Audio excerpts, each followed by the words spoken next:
Sekarang kita akan bicarakan yaitu obat-obat untuk kelainan metabolisme lipid.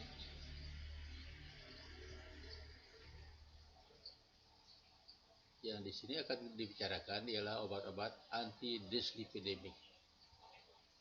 Nama lainnya ialah obat-obat anti-hiperlipidemik atau hipolipidemic drugs dan juga zat-zat penurun lipid. Ini learning objektifnya, yaitu menyebutkan penggolongan obat-obat anti-dyslipidemik dan contohnya, membandingkan mekanisme kerja utamanya, membandingkan efek sampingnya, menjelaskan interaksinya dan menjelaskan kontraindikasinya. Apa yang dimaksud dengan dyslipidemia atau hiperlipidemia? Yang dimaksud di sini ialah kelainan metabolisme lipoprotein. Jadi termasuk di sini ialah overproduction dari lipoprotein atau kekurangan dari lipoprotein. Dan manifestasinya ialah berupa peningkatan total kolesterol dan LDL kolesterol dan atau trigliserida dan penurunan dari HDL di dalam darah. Jadi di sini baik dia kolesterolnya yang meningkat atau trigliserida meningkat atau kedua-duanya meningkat, disertai dengan penurunan dari konsentrasi dari HDL.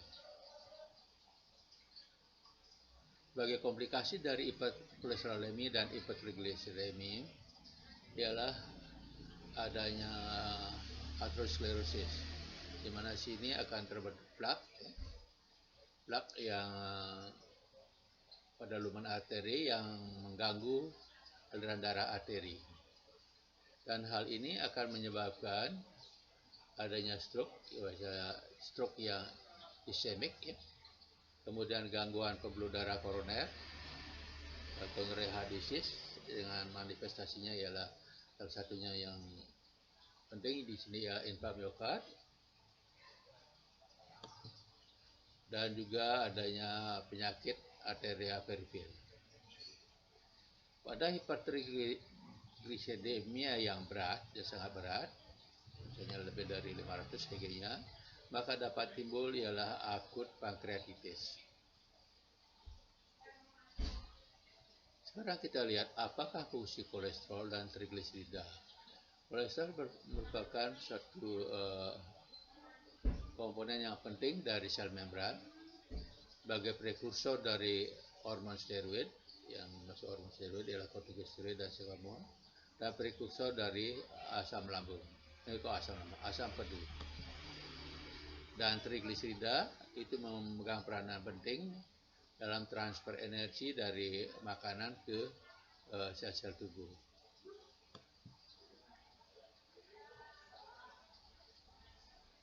Kolesterol dan trigliserida itu diangkut oleh lipoprotein, dan beberapa jenis lipoprotein yang penting di sini ada kilomikron, VLDL, IDL, LDL dan HDL. Kilomikron dan VLDL itu mengandung kebanyakan trigliserida, dan kolesterol itu terdapat pada LDL dan HDL. Sedangkan IDL itu mengandung trigliserida dan kolesterol yang hampir sama banyaknya. Kita lihat jalur metabolisme eksogen dan endogen. Jadi makanan, lipid dari makanan itu diolah di usus, kemudian setelah diserap dia akan berubah menjadi kilomikron, di mana sini banyak mengandung trigliserida. Kilomikron jika melewati pembuluh darah kapiler, maka TG-nya, trigliseridanya oleh LPL akan diubah menjadi free fatty acid. Di sebagian dari TG-nya diubah menjadi free fatty acid dan dibawa ke otot untuk sebagai sumber energi dan juga disimpan di jaringan adipose. Dan sisa dari kilomikron itu yang disebut dengan kilomikron remnant itu akan dibawa ke hati, yang masuknya ke hati lewat reseptor LDL. Kemudian oleh hati, TG dan kolesterol, terutama TG itu dikeluarkan dalam bentuk PLDL yang diangkut oleh lipoprotein PLDL. Jadi lipoprotein PLDL banyak mengandung trigliserida dan setelah melewati kapiler melalui proses yang sama oleh LPL, jadi TG-nya diambil diubah menjadi free fatty acid yang dibawa ke otot untuk energi dan juga disimpan sebagai di jaringan lemak. Dan PLDL ini akan diubah menjadi IDL atau PLDL remnant, ya, yang di sini kolesterol dan triglyceridanya seimbang, dan sebagian dua ke hati termasuk melalui reseptor LDL, dan sebagian diubah menjadi LDL. LDL ini sebagian dibawa ke jaringan perifer dan sebagian dibawa ke hati. Kemudian kita lihat metabolisme dari HDL dan reverse cholesterol transfer. Jadi nascent HDL ya kurus dan minus kolesterol itu dibuat di hati dan juga usus halus.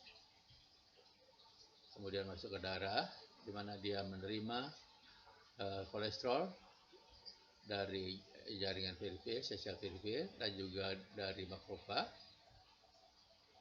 sehingga menjadi mature HDL, jadi HDL yang mature.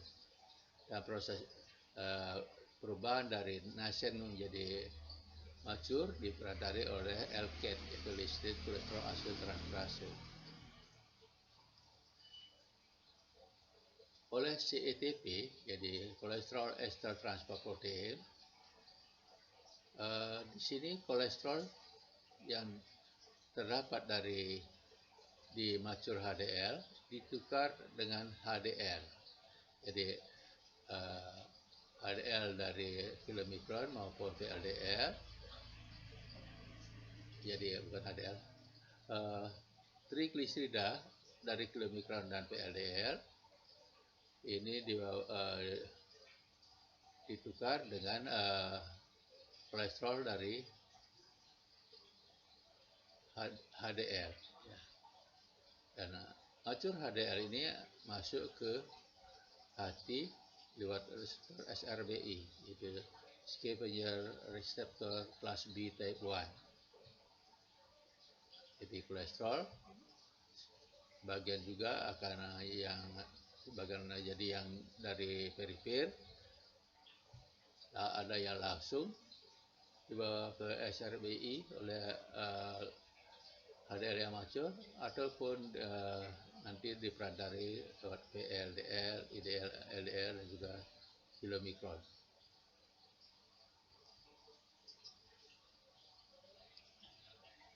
Kita lihat berapa sih kadar kolesterol, LDL kolesterol dan HDL yang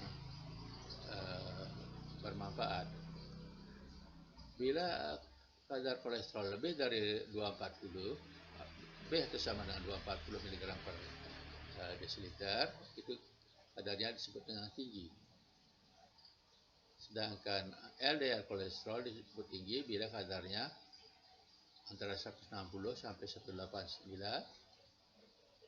dan HDL di sini rendah bila kadarnya lebih kecil dari 40. Jadi kalau ini dua-duanya tinggi, total dan LDL tinggi, disertai ini yang rendah, maka itu akan berbahaya, menyebabkan bisa terjadinya komplikasi dari aterosklerosis. Sedangkan trigliserida dianggap tinggi bila kadarnya antara 200 sampai 499, dan sangat tinggi lebih dari bersama dengan 500.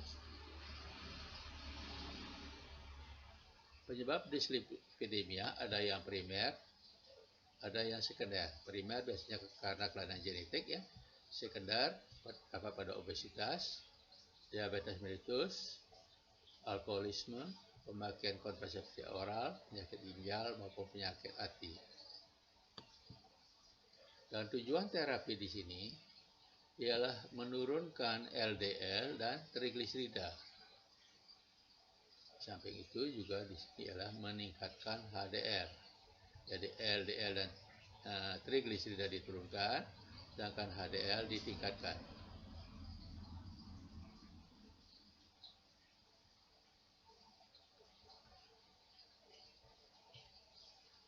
Seberapa jauh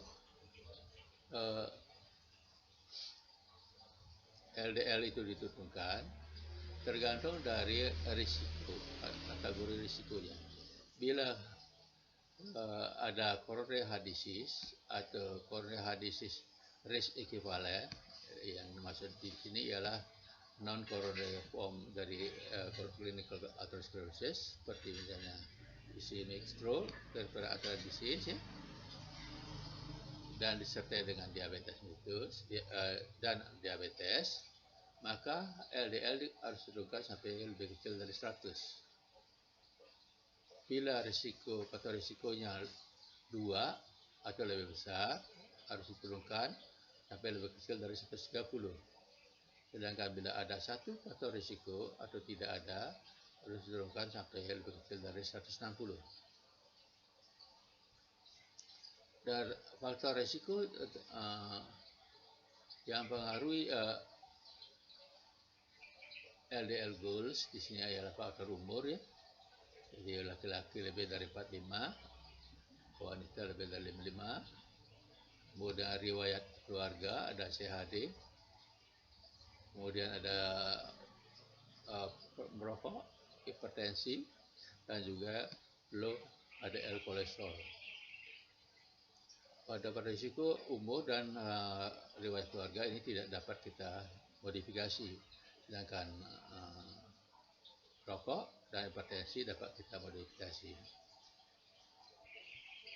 Dan terapi dari dislipidemia ada perubahan cara hidup dan juga obat-obatan. Perubahan cara hidup meliputi diet, ya, kemudian kontrol berat badan dan melakukan aktivitas fisik. Dan ini obat-obat yang anti dislipidemia atau anti hiperlipidemia. Ada yang subkelas AMG-CoA reduktase inhibitor atau biasa disebut dengan statin. Ini contohnya lovastatin, ada atorvastatin, atorvastatin, simvastatin. Kemudian ada bile acid binding resin, biasa disebut dengan resin, ya. Ada kolesteramin, kolesterol, kolesterol, kolesterol uptake inhibitor, contohnya ezetimibe. Kemudian VLDL secretion inhibitor, contohnya niacin. Kemudian PPAR receptor agonis, yang biasa dikenal dengan nama fibrat, ya. Contohnya gemfibrozil dan tenofibrat. Dan PCSK9 inhibitor, alirocumab dan evolocumab.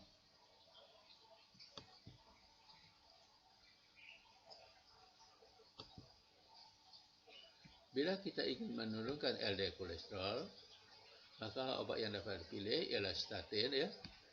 Kemudian itu yang merupakan pilihan utama. Kita bisa diikuti dengan resin dan juga ezetimibe.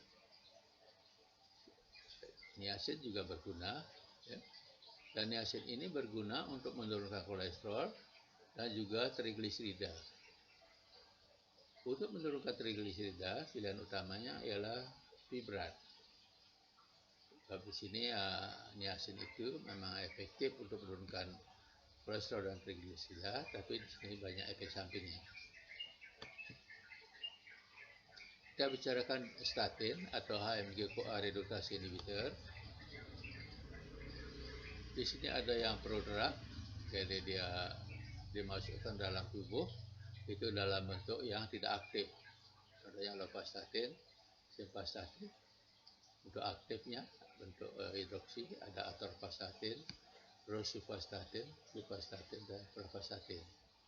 Simvastatin, atorvastatin, dan rosuvastatin punya efekasi yang lebih tinggi daripada golongan statin yang lain.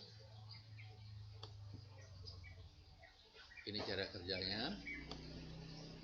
Jadi statin itu menghambat AMG-CoA redukase dan akhirnya mengurangi sintesis kolesterol. Sebagai akibatnya, kolesterol dalam hepatosit berkurang, kemudian diikuti dengan tambahan jumlah reseptor LDL, kemudian akhirnya diikuti dengan masuknya LDL dan IDL dari darah. Ya. Jadi LDL dan IDL masuk dari darah ke hati itu lewat reseptor LDL. Jadi makin banyak reseptornya LDL ini, makin banyak ya LDL dan IDL yang dari darah masuk ke hati. Dan ini di skemanya asil CoA diubah menjadi AMG-CoA. AMG-CoA ini diubah oleh AMG-CoA reduktase diubah menjadi kolesterol. Bila ini perubahan AMG-CoA menjadi AMG-CoA menjadi kolesterol, dihambat oleh AMG-CoA reduktase, ya, maka sintesis kolesterol berkurang. Ini berkurang, di reseptor LDL meningkat, dan akhirnya diikuti dengan banyaknya LDL dan IDL masuk dari darah ke hati.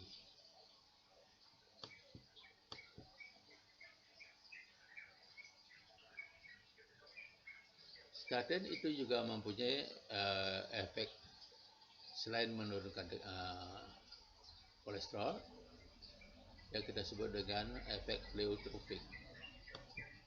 Efek itu meliputi perbaikan dari fungsi endotel, stabilisasi dari plak aterosklerosis. Kalau plak ini lepas, bisa menimbulkan emboli lemak. Kemudian berkurangnya stres oksidatif dan inflamasi, dan inhibisi dari respon trombogenik.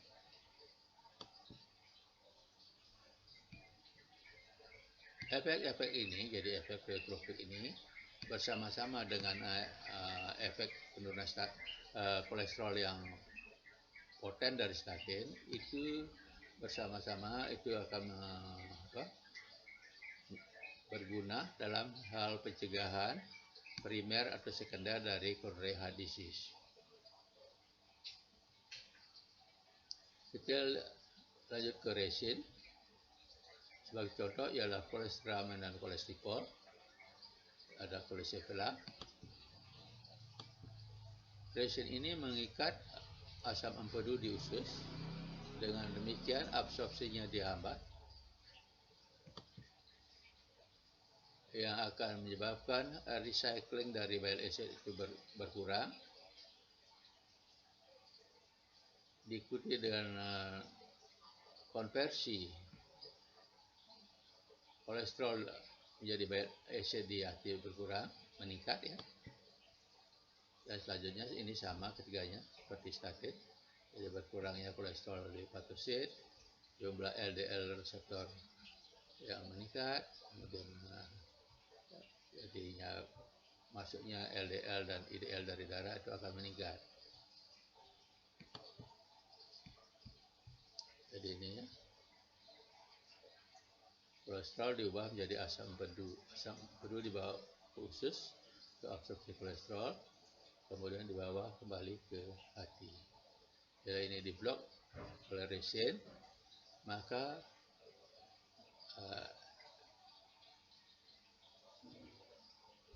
asam empedu yang sampai ke hati itu berkurang, dan akhirnya terjadi perubahan yang banyak dari kolesterol menjadi asam empedu, yang diikuti dengan penurunan konsentrasi dari kolesterol di hati, kemudian peningkatan dari reseptor LDL,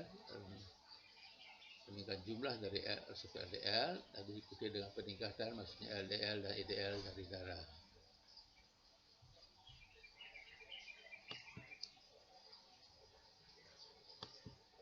Resin juga di samping untuk menurunkan kolesterol juga berguna untuk mengobati pruritus karena pada kolestasis.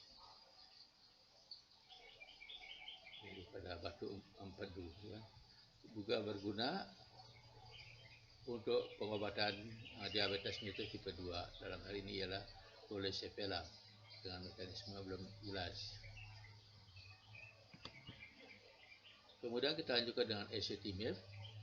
Ezetimibe ini menghambat NPC1L1 yaitu Niemann-Pick C1 like 1, yaitu suatu transporter yang memediasi uptake dari kolesterol di GI tract. Akibat hambatan pada NPC1L1, maka di sini akan terjadi pencegahan absorpsi dari kolesterol dari makanan dan juga kolesterol yang diekskresi dalam bile, dalam empedu. Nah, kemudian diikuti dengan berkurangnya kolesterol di hepatosit, jumlah LDL reseptor yang meningkat, dan maksudnya LDL dan IDL dari darah. Jadi ezetimibe ya. Jadi kolesterol yang diabsorpsi dihambat, maka di sini konsentrasinya turun, penambahan reseptor LDL dan masuknya LDL dari darah itu akan meningkat. Kolesterol di hati itu tergantung dari absorpsinya di GI tract, kemudian sintesisnya di hati sendiri, dan konversinya menjadi asam empedu. Bila absorpsinya berkurang, sintesisnya berkurang, dan konversi menjadi asam empedu berkurang, maka di sini kolesterol di hepatosit akan berkurang, jumlah LDL reseptor yang meningkat, dan peningkatan masuknya LDL dan IDL dari darah. Absorpsi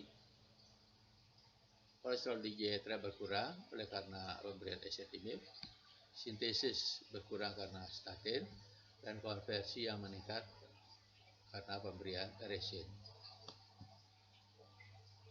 Kemudian kita lanjutkan dengan niacin atau nicotinic acid. Yaitu obat ini terutama bekerja di hati, yaitu menurunkan sintesis LDL dan mengurangi kecepatan katabolisme dari HDL. Penurunan sintesis LDL maka akan menurunkan level dari LDL, dan pengurangan catabolic rate dari HDL akan meningkatkan HDL. Samping itu juga nicotinic acid mempengaruhi LPL pada sel-sel kapiler endotel yang akan menyebabkan clearance dari PLDL yang meningkat.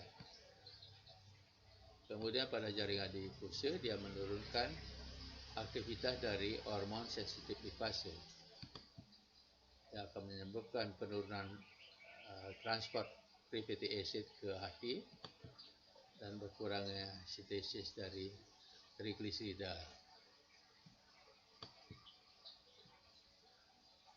Niacin itu mengurangi fibrinogen di sirkulasi. Jadi fibrinogen berguna untuk pembentukan clot atau bekuan darah. Kalau berkurang maka bekuan darah atau darah menjadi lebih encer. Kemudian juga meningkatkan tisu plasminogen activator. Jadi dia meningkatkan pemecahan dari clot bila ada ya. Dengan demikian akibat efek pada keduanya akan terjadi darah menjadi lebih encer. Kemudian fibrat. Fibrat itu menyebabkan perangsangan pada pipar alfa. Pipar itu ialah peroxisome proliferator activated receptor alpha. Dan pipar alfa ini berguna untuk ekspresi dari sejumlah gen yang penting dalam metabolisme lipid dan lipoprotein. Stimulasi pipar alfa itu akan meningkatkan LPL pada sel-sel kapiler endotelium. Dan hal ini akan menyebabkan clearance VLDL yang meningkat. Sedangkan di hati, dia akan menyebabkan peningkatan ApoA1 dan ApoA2 yang akan meningkatkan HDL. Jadi kalau pada diasid katabolik, cepat katabolisme dari HDL itu dihambat. Kalau di sini pembentukannya yang dirangsang. Dia juga fibrat juga mengurangi ApoC3. ApoC3 itu merupakan inhibitor dari LPL, sehingga dengan demikian clearance dari LDL meningkat. Fibrat juga meningkatkan oksidasi dari fatty acid di liver. Dengan demikian maka sekresi VLDL akan berkurang. Kemudian ada omega 3 fatty acid seperti DHA dan EPA. Ini efek sampingnya terutama pada GI tract, jadi nausea dan diare. Dia menghambat sintesis dari VLDL dan meningkatkan aktivitas dari LPL. Omega 3 fatty acid mempunyai efek anti-inflammatory dan hal ini berguna untuk stabilitas dari plak aterosklerotik. Kemudian PCSK9 inhibitor atau protein convertase substitution Kexin 9 inhibitor ini obat yang satu-satunya dari obat anti-hiperlipidemik atau anti-dislipidemik yang diberikan secara perinjeksi, sedangkan yang lainnya diberikan per oral. Di sini diberikan injeksi di bawah kulit subcutaneous. Contohnya alertumab, evolocumab, dan efeknya dia menurunkan LDL dan TG dan meningkatkan HDL. Cara kerjanya yang menurunkan LDL, jadi PCSK9 merupakan enzim yang menyebabkan degradasi dari LDL reseptor. Dengan demikian, maka jumlah LDL reseptor berkurang. Ya. Jadi berkurangnya jumlah LDL reseptor artinya akhirnya jumlah LDL yang masuk dari darah ke hati itu berkurang. Bila PCSK9 itu diikat oleh PCSK9 inhibitor, maka PCSK9 ini menjadi inaktif, ya, tidak aktif, dan dengan demikian maka degradasi dari reseptor LDL itu dapat dicegah. Dan sebagai akibatnya akan jadi peningkatan LDL yang masuk dari darah ke hati. Dan side efeknya di sini ialah pada tempat injeksi terjadi eritema, gatal-gatal, bengkak, nyeri, dan juga terjadinya apa yang disebut dengan flu-like syndrome. Di sini ada pilek, kemudian sakit-sakit, menelan, bisa juga sakit-sakit di otot-otot. Ya. Jadi di sini kita lihat skema removal jadi LDL plasma. Ya. Jadi LDL reseptor dibentuk oleh endoplasmic reticulum, ya, kemudian di bawah permukaan. Dan bila LDL reseptor ini mengikat LDL, ya, maka akan kompleks ini akan masuk ke dalam sel atau kita kenal dengan proses endositosis. Ya. Kemudian karena adanya pH yang rendah ya, dalam sel di sini, maka akan terjadi pemisahan antara reseptor dan LDL-nya. Jadi reseptornya itu tadi bisa akan kembali ke permukaan dan sehingga dia berguna lagi untuk mengangkut LDL partikel. Sedangkan LDL-nya itu masuk ke lisosum untuk di metabolisme. Ini kita lihat efek PCSK9 terhadap aktivitas reseptor LDL. Ya. Jadi PCSK9 dan LDL reseptor itu dibentuk di endoplasmic reticulum. Keduanya itu dibawa ke permukaan sel. PCSK9 bisa bergabung dengan reseptor LDL dan bila dia mengikat LDL partikel, jadi sama seperti sebelumnya, maka dia akan dimasuk ya, dalam sel oleh proses endositosis. Tetapi PCSK9 ini dapat mencegah pemisahan dari reseptor LDL dari kompleks tersebut. Sehingga dengan demikian, maka LDL reseptor yang kembali ke permukaan itu tidak ada. Dengan LDL reseptor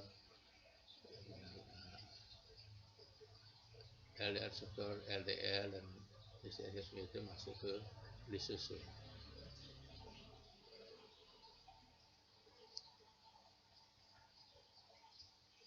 Kemudian interaksi obatnya. Di sini statin meningkatkan risiko miopati bila dikombinasi dengan fibrat atau niacin. Kadang-kadang kita harus mengkombinasi dua macam obat, misalnya untuk menurunkan kolesterol dan trigliserida. Statin dapat dikombinasikan dengan fibrat atau dengan niacin, ya. Dan dalam hal ini menyebabkan risiko miopati dari statin itu akan meningkat. Fibrat juga meningkatkan efek dari warfarin. Warfarin itu obat untuk mencegah pembekuan darah. Sedangkan resin itu menghambat absorpsi dari statin. Jadi kalau statin digabung dengan resin, maka di sini statin harus diberikan 2 jam sebelum atau 2 jam sesudah pemberian resin. Demikian juga kalau kita memberikan digoxin bersama resin, warfarin, ya, dan vitamin K dan folic acid. Ini sebagai summary dari obat-obat untuk hiperlipidemia. Statin, ya, itu dia menghambat AMG-CoA gunanya ialah atherosclerotic vascular disease, jadi primer atau untuk pencegahan primer atau sekunder, dan juga pada akut coronary syndrome. Farmakokinetiknya diberikan secara oral dan metabolisme tergantung dari CYP450. Bila CYP ini dihambat, ya, oleh obat penghambat CYP seperti misalnya antibiotika clarithromycin, erythromycin, atau antihipertensi atau kalsium antagonis yang untuk hipertensi, diltiazem dan verapamil, atau ketoconazole dan itraconazole, maka metabolisme dari statin meningkat, dihambat, dan akhirnya toksisitasnya akan meningkat. Dan sisa dari atau efek samping dari statin ialah miopati, jadi kelemahan dari otot-otot, kemudian disfungsi dari hati, dan bersifat teratogen. Teratogen karena punya efek teratogen, statin itu tidak boleh diberikan pada wanita hamil. Kemudian fibrat, ya, itu dia suatu agonis PPAR alpha, digunakan pada hipertrigliseridemia terutama, dan juga LDL yang rendah, berikan oral bersama baiknya. Tapi di sini ada kolestasis di batu betu.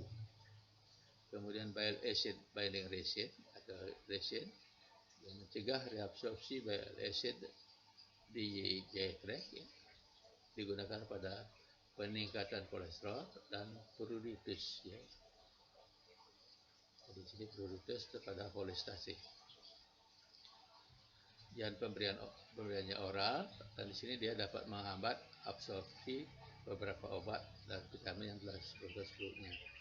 Dan di sini ada efek sampingnya constipation, jadi tukar buang air besar atau bloating perut kembung. Karena itu kalau menggunakan resin harus sesuai banyak minum. Ezetimibe mengurangi uptake dari kolesterol dan sterol dari di intestin, meningkatkan LDL, dan itu jadi bergunanya untuk pada peningkatan LDL dan hipersterolemia, berian oral, dan ini jarang ya, hepatic expansion, myositis. Niacin itu mengurangi sintese VLDL dan LDL, konsentrasi LDL, dan meningkatkan HDL, jadi berguna pada low HDL kolesterol dan juga peningkatan LDL dan LDL. Berikan secara oral dan efek sampingnya sangat banyak, yaitu menyebabkan iritasi di J-tract, terutama di sini akan menyebabkan mual, muntah ya, urati, plastik, jadi kemerahan pada muka. Itu biasanya disebabkan karena adanya sekresi prostaglandin, dan ini dapat dicegah dengan pemberian SID sebelumnya seperti aspirin. Dan toksik terhadap EPA dapat menyebabkan hiperurikemia, karena itu kontraindikasi pada penderita arthritis gout, dan juga menyebabkan berkurangnya toleran terhadap glukosa, dan hal ini akan menyebabkan gangguan pada terapi dari diabetes mellitus fase 2 tipe 2. Jadi ini sebagai referensi, yaitu kalsium dan transport farmakologi.